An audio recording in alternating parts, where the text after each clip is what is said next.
నమస్తే నేను సిరి బలూచిస్తాన్ పాకిస్తాన్లోని అతి పెద్ద ప్రాంతం ఈ మధ్యకాలంలో ఎక్కువగా వార్తల్లో నిలుస్తుంది. బలూచిస్తాన్ సేనలు పాకిస్తాన్ ఆర్మీపై దాడులకి తెగపడ్డాయి. దీనికి సంబంధించిన వీడియో కూడా రిలీజ్ చేశారు. పాక్కు బలూచిస్తాన్కు మధ్య ఉన్న గొడవేంటి, బలూచిస్తాన్ పాక్పై ఎందుకు రగిలిపోతుంది, చంపుకునేదాకా పరిస్థితి ఎందుకొచ్చింది, ఈ వీడియోలో చూద్దాం.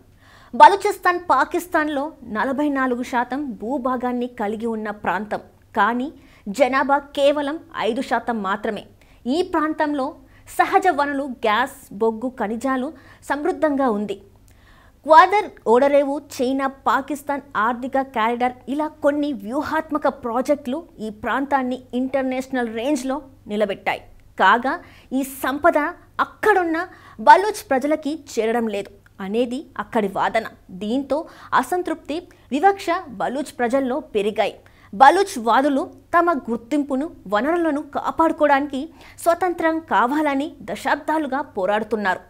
బలూచిస్తాన్ లిబరేషన్ ఆర్మీ, పాకిస్తాన్ సైన్యం, ప్రభుత్వ సంస్థలపై దాడులకు తెగపడ్డాయి. క్వెట్టాలో జరిగిన దాడుల్లో 10 మంది పాక్ సైనికులు మరణించారు. కలత్లోని ముంగుచర్ ప్రాంతంలో బలూచ్ ఉగ్రవాదులు ప్రభుత్వ భవనాలను కూడా ధ్వంసం చేసి క్వెట్టా కరాచీ హైవేని బ్లాక్ చేశారు. ఒక నగరాన్ని కూడా తమ ఆధీనంలోకి తీసుకున్నారు. ఈ దాడులు పాకిస్తాన్ ప్రభుత్వంపై ఒత్తిడిని బాగా పెంచాయి. భారత్ పాక్ మధ్య యుద్ధం జరుగుతుంది. పాక్ సైన్యం భారత్ వైపు దృష్టిని కేంద్రీకరించింది. ఎప్పుడు అవకాశం దొరుకుతుందా అని నక్కి ఉన్న బలూచ్ సేనలు ఛాన్స్ దొరికింది, చెలరేగిపోయారు.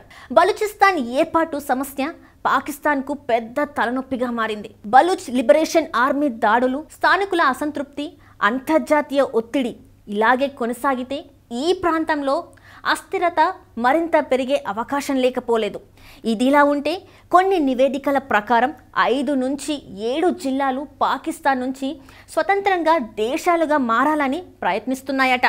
ఇదే గనక నిజమైతే పాకిస్తాన్ ఆర్థిక స్థితిగతులపై తీవ్ర ప్రభావం చూపే అవకాశం ఉంది. ఈ సమస్య ఇంకా సంక్లిష్టంగా మారక ముందే పాక్ దీనిపైన క్లారిటీ వస్తే బెటర్. ఇప్పటికే భారత్తో ఎందుకు పెట్టుకున్నాం రా సామి అని పాకిస్తాన్ అల్లాడిపోతుంటే ఇప్పుడు ఈ బలూచ్ గోలా ఎక్కువైపోయింది. మరి దీన్ని పాకిస్తాన్ ఎలా అధిగమిస్తుందో చూడాలి.